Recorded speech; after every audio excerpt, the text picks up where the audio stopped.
ওয়াস-সামা'i যাতিল বুরুজ, আল্লাহ পাক বুরুজ বিশিষ্ট আকাশের শপথ করে বলেন। বুরুজ মানে মুফাসসিরিন ইকরাম লেখেন তারকা সমূহ, চন্দ্র সূর্য যা আছে এগুলোর কক্ষপথকে বুরুজ বলা হয়। কিছু কিছু মুফাসসিরিন ইকরাম লেখছেন বুরুজ মানে আকাশের কিছু প্রাসাদ, বড় বড় প্রাসাদ। আল্লাহ বলেন ওয়াস-সামা'i যাতিল বুরুজ, আল্লাহ পাক বুরুজ বিশিষ্ট আকাশের শপথ করেছেন। ওয়াল ইয়াউমিল মাউউদ, আল্লাহ পাক কিয়ামত দিবসের শপথ করেছেন। ওয়া শাহিদিন ওয়া মাশহুদ, আল্লাহ পাক জুমার দিনের শপথ করেছেন। আল্লাহ পাক আরাফার দিনের শপথ করেছেন। কয়টা কসম করছে? 4টা কসম করেছেন। বুরুজ বিশিষ্ট আকাশের শপথ, কিয়ামত দিবসের শপথ, শুক্রবার জুমার দিনের শপথ, আরাফার দিনের শপথ। 4টা শপথ করে আল্লাহ বলেন কুতিলা আসহাবুল উখদুদ, গর্ত খননকারীদের উপর আমি আল্লাহর অভিশাপ। মূল আলোচনার এখানেই বলে হুজুর আল্লাহ পাক সূরা বুরুজ নাজিল করেছেন, নাজিল করে নির্যাতিত মুসলমানদেরকে সান্ত্বনা দিয়েছেন। সান্ত্বনাটা কোথায় দিলেন আমরা তো পেলাম না। আল্লাহ পাক 4টা শপথ করেছেন। বুরুজ বিশিষ্ট আকাশের শপথ, কিয়ামত দিবসের শপথ, শুক্রবার দিনের শপথ, আরাফার দিনের শপথ। তারপরে আল্লাহ বলেন আমি আল্লাহ তাআলা গর্ত খননকারীদের উপর অভিশাপ। যে যুগে ঈমান রাখা অতি দুষ্কর কষ্টকর বিষয়, ঠিক দিনের এমনই ক্লান্তি লগ্ন আল্লাহ পাক আমাদেরকে পৃথিবীর সকল প্রকার ফিতনা ফাসাদ থেকে ফারেক করে, যাচাই বাছাই করে পৃথিবীর শ্রেষ্ঠ মাজলিস হাদিসের ভাষ্যমতে জান্নাতের বাগিচায় আসার ও বসার তৌফিক দান করেছেন। এজন্য সেই রব্বে কাবার দরবারে একবার শুকরিয়া জ্ঞাপন করছি আলহামদুলিল্লাহ। তাবরানী শরীফ একটি হাদিস গ্রন্থের নাম। তাবরানী শরীফের একটি হাদিস আছে, এই হাদিস দ্বারা আপনাদের মর্যাদা বোঝানো হয়েছে যে এই সকল জান্নাতের বাগিচায় যে সকল মানুষগুলো ধৈর্য ধারণ করে বসে থাকে, দুনিয়ার কোনো লাভেও না কোনো লোভেও না, একমাত্র আল্লাহ এবং তার রসুলের সন্তুষ্টির লক্ষ্যে যে মানুষগুলো ধৈর্য ধারণ করে বসে থাকে, তারা বাড়িতে যখন ফিরে তারা নিষ্পাপ অবস্থায় ফিরে। সুবহানাল্লাহ বিহামদি। তাহলে আপনারা যারা এখানে বসছেন ঠকেন নাই, কি বলেন? আপনারা ঠকে গেছেন নাকি? না। এখন যারা আছেন হয়তো অনেকে এই পরিকল্পনায় আছেন, দেখি কতক্ষণ বৈশা ভাল লাগলে থাকবো, নাইলে বাসায় চলে যাব। এরকম যাদের নিয়তটা পরিবর্তন করে ইনশাল্লাহ এই আজম বিল জাজম করেন, ইনশাল্লাহ একেবারে মুনাজাত শেষ করে আল্লাহ পাক যখন আমাকে নিষ্পাপ ঘোষণা করবেন তখনই বাড়ি ফিরবো ইনশাআল্লাহ। থাকবেন তো ইনশাআল্লাহ।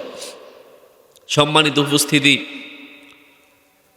আমি আজকে 1 সপ্তাহ যাবত শারীরিকভাবে খুবই অসুস্থ। আসলে আজকে আপনাদের মাঝে উপস্থিত হয়ে কথা বলতে পারবো এই কল্পনা ছিল না, আসলেই ছিল না। গতকালকে জামালপুরে মাহফিল ছিল, ওখান থেকে আপনাদের এখানে আসতে পারবো মনে করছি, পারবো না। আসার পরে কথা বলবো এটা মনে করছি হবে না। আল্লাহ পাকের ইচ্ছায় আজকে আপনাদের এখানে আসছি, কোনো ওয়াজ করার জন্য না, শুধু আপনাদের থেকে একটু দোয়া নেওয়ার জন্য। আমি খুবই অসুস্থ, আপনারা হয়তো আমার কণ্ঠ শুনে বুঝতে পারতেছেন। তারপরেও আপনাদের মাঝে শুধু দোয়া নেওয়ার জন্য এসেছি। আমি আপনাদের সম্মুখে মহাগ্রন্থ পবিত্র কোরআনুল কারীমের অনেকেরই অতি সুপরিচিত একটি সূরা, সূরা বুরুজ তিলাওয়াত করেছি কয়েকটি আয়াত। আল্লাহ পাক চাহে তো এই সূরার আলোকেই আপনাদের সামনে 2-4টা কথা বলার চেষ্টা করব ইনশাআল্লাহ। তবে আপনারা একটু উত্তর দিতে হবে। আপনারা কি বসে আছেন না ঘুমান, এটা তো বোঝার জন্য অন্তত সুবহানাল্লাহ আলহামদুলিল্লাহ এই আওয়াজগুলো আপনারা দিবেন, তাহলে আমি বুঝবো না আপনারা আলোচনা বুঝতেছেন। মনে থাকবে, আমি যদি অসুস্থ শরীর নিয়ে একটু চিল্লাইতে পারি, আপনারা একটু সুবহানাল্লাহ বলতে পারবেন না? ইনশাআল্লাহ আল্লাহ পাক কবুল করুক, আমিন। আল্লাহ পাক সূরা বুরুজ নাজিল করেছেন, এর একটা কারণ হচ্ছে নির্যাতিত নিপীড়িত মুসলমানদেরকে সান্ত্বনা দেওয়ার জন্য আল্লাহ পাক সূরা বুরুজ নাজিল করেছেন। যখন মক্কার কাফের বেঈমানরা আবু লাহাব, আবু জাহাল, উতবা, সাইবা মুসলমানদের উপর জুলুম, অত্যাচার, শোষণার, স্বৈরাচারের স্টিম রোলার চালিয়েছিল, তখন আল্লাহ পাক সূরা বুরুজ নাজিল করে নির্যাতিত মুসলমানদেরকে সান্ত্বনা দিয়েছেন যে আপনার ঈমান রক্ষা করতে গিয়ে আপনার সামনে পরীক্ষা আসবেই, আপনার সামনে কিছু পরীক্ষা আসবে। ওই সময় উচিত আমাদের ঈমানের উপর অটল থাকা। কারণ আমরা যখন অন্যায় করি, আমরা যখন খারাপ কাজ ঘটাই, তখন আমাদের এই চিন্তা ভাবনাটা থাকা উচিত। আল্লাহ পাক সূরা ইনফিতরের 6 এবং 7 নম্বর আয়াতে বলেছিলেন, ইয়া আইয়ুহান নাসু মা গররাকা বিরব্বিকাল কারীম। হে মানুষ, কোন জিনিস তোমার সম্মানিত রব থেকে তোমাকে ধোঁকায় ফেলে, তোমাকে ধোঁকায় ফেললো কোন জিনিস যে তুমি তোমার রবকে ভুলে গেলে? আল্লাহ পরের আয়াতে বলেন, আল্লাযী খলাকাকা ফাসাওয়াকা ফাআদালাক। আল্লাহ পাক যিনি তোমাদেরকে সৃষ্টি করেছেন, তোমাদের অঙ্গ প্রত্যঙ্গগুলো সঠিকভাবে স্থাপন করেছেন, নাকটা যেখানে দেওয়ার দরকার দিয়েছেন, কানটা যেখানে দেওয়ার দরকার দিয়েছেন, অঙ্গ প্রত্যঙ্গগুলো সঠিকভাবে স্থাপন করেছেন, তোমাদেরকে সৃষ্টি করেছেন। তো সেই রবের ব্যাপারে তোমাদেরকে কোন জিনিস ধোঁকায় ফেলে? যখন অন্যায় করো তখন এই বিষয়টা নিয়ে একটু ভাববা, আমি অন্যায় করতেছি, আসলে আল্লাহ পাকই তো আমাকে সৃষ্টি করেছেন, আমার অঙ্গ প্রত্যঙ্গগুলো সঠিকভাবে স্থাপন করেছেন, তাহলে আমি কিভাবে অন্যায় করি? একটা বিষয় মনে রাখবেন, গুনাহ করা পাপ, অন্যায়, কিন্তু অহংকারের সাথে গুনাহ করা তার মানে আপনি হেদায়েতের উপরে নাই। একটা গুনাহ আপনি করেছেন, গুনাহ মনে করে করছেন, সেটা ভিন্ন বিষয়, কিন্তু গুনাহ করেছেন অহংকারের সাথে, বুঝতে হবে আপনি হেদায়েতের উপরে নাই। আর যারা হেদায়েতের উপর নাই তাদের পরিণাম হচ্ছে তারা গোমরাহি, আর গোমরাহির পরিণাম হচ্ছে জাহান্নাম। নাউজুবিল্লাহ মিন যালিক।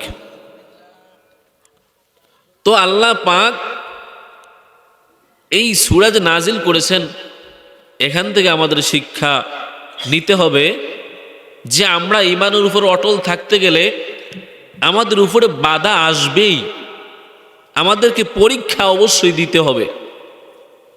আপনি দৈনিক 100 রাকাত নফল নামাজ পড়েন, আপনি পরীক্ষা দিতে পারবেন না, জান্নাতে চলে যাবেন না। আল্লাহ পাক বলেন,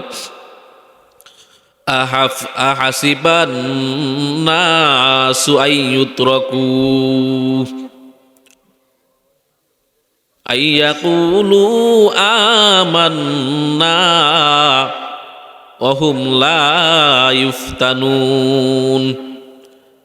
আহাসিবান নাস, মানুষ কি এই ধারণা করে, মানুষ কি এটা মনে করে, আইয়ুতরাকু তাদেরকে ছেড়ে দেয়া হবে, আইয়াকুলু আমান্না, যখন মানুষ বলবে আল্লাহ আমরা ঈমান এনেছি এই কথা বলবে, আর মানুষকে ছেড়ে দেয়া হবে, ওহুম লা ইফতানুন, আর তাদেরকে পরীক্ষা করা হবে না। মানুষ এটা মনে করে, মানুষ এটা মনে করে আমি বলবো আল্লাহ আমি ঈমান এনেছি, এই কথা বললে আল্লাহ আমাকে ছেড়ে দিবেন না, না, এই কথা বললে আল্লাহ ছেড়ে দিবেন না, এবং তাদেরকে অবশ্যই পরীক্ষা করা হবে। বান্দা তোমার পরীক্ষার প্রস্তুতি নিতে হবে। পরীক্ষা নেই বা না নেই সেটা আমি আল্লাহর বিষয়। আমি আল্লাহ চাইলে পরীক্ষা নিব, আবার চাইলে নাও নিতে পারি, সেটা আমি আল্লাহর একমাত্র সিদ্ধান্ত। তবে তোমাকে মনে রাখতে হবে, তোমাকে অবশ্যই পরীক্ষার প্রস্তুতি গ্রহণ করতেই হবে। যখন সময় চলে আসবে, লিয়ামিজাল্লাহুল খবিসা মিনাত তাইয়্যিব, যখন সময় চলে আসবে তখন আমি আল্লাহ তাআলা পরীক্ষা করে কোনটা খবিস কোনটা উত্তম সবগুলো জাতির সামনে স্পষ্ট করে দিব। হ্যাঁ, সময় মতো আমি পরীক্ষা করব।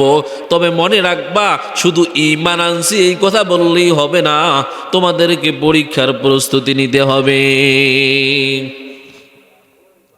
আল্লাহ পাক সূরা বুরুজের মধ্যে বলেন, ওয়াস-সামাঈ যাতিল বুরুজ।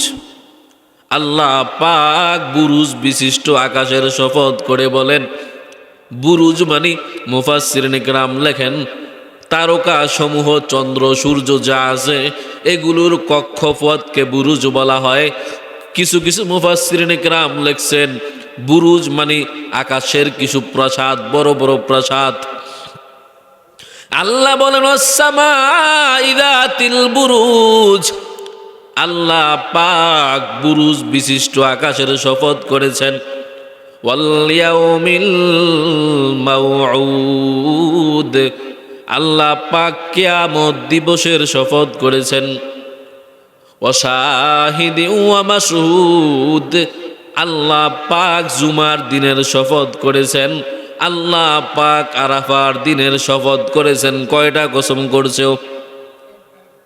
4টা কসম করেছেন।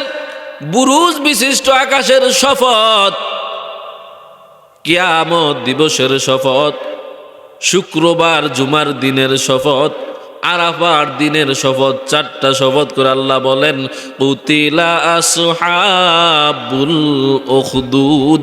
গর্ত খননকারীদের উপর আমি আল্লাহর অভিশাপ। মূল আলোচনার এখানেই বলে, হুজুর আল্লাহ পাক সূরা বুরুজ নাজিল করেছেন, নাজিল করে নির্যাতিত মুসলমানদেরকে সান্ত্বনা দিয়েছেন। সান্ত্বনাটা কোথায় দিলেন আমরা তো পেলাম না। আল্লাহ পাক 4টা শপথ করেছেন। বুরুজ বিশিষ্ট আকাশের শপথ, কিয়ামত দিবসের শপথ, শুক্রবার দিনের শপথ, আরাফার দিনের শপথ। তারপরে আল্লাহ বলেন আমি আল্লাহ তাআলা গর্ত খননকারীদের উপর অভিশাপ।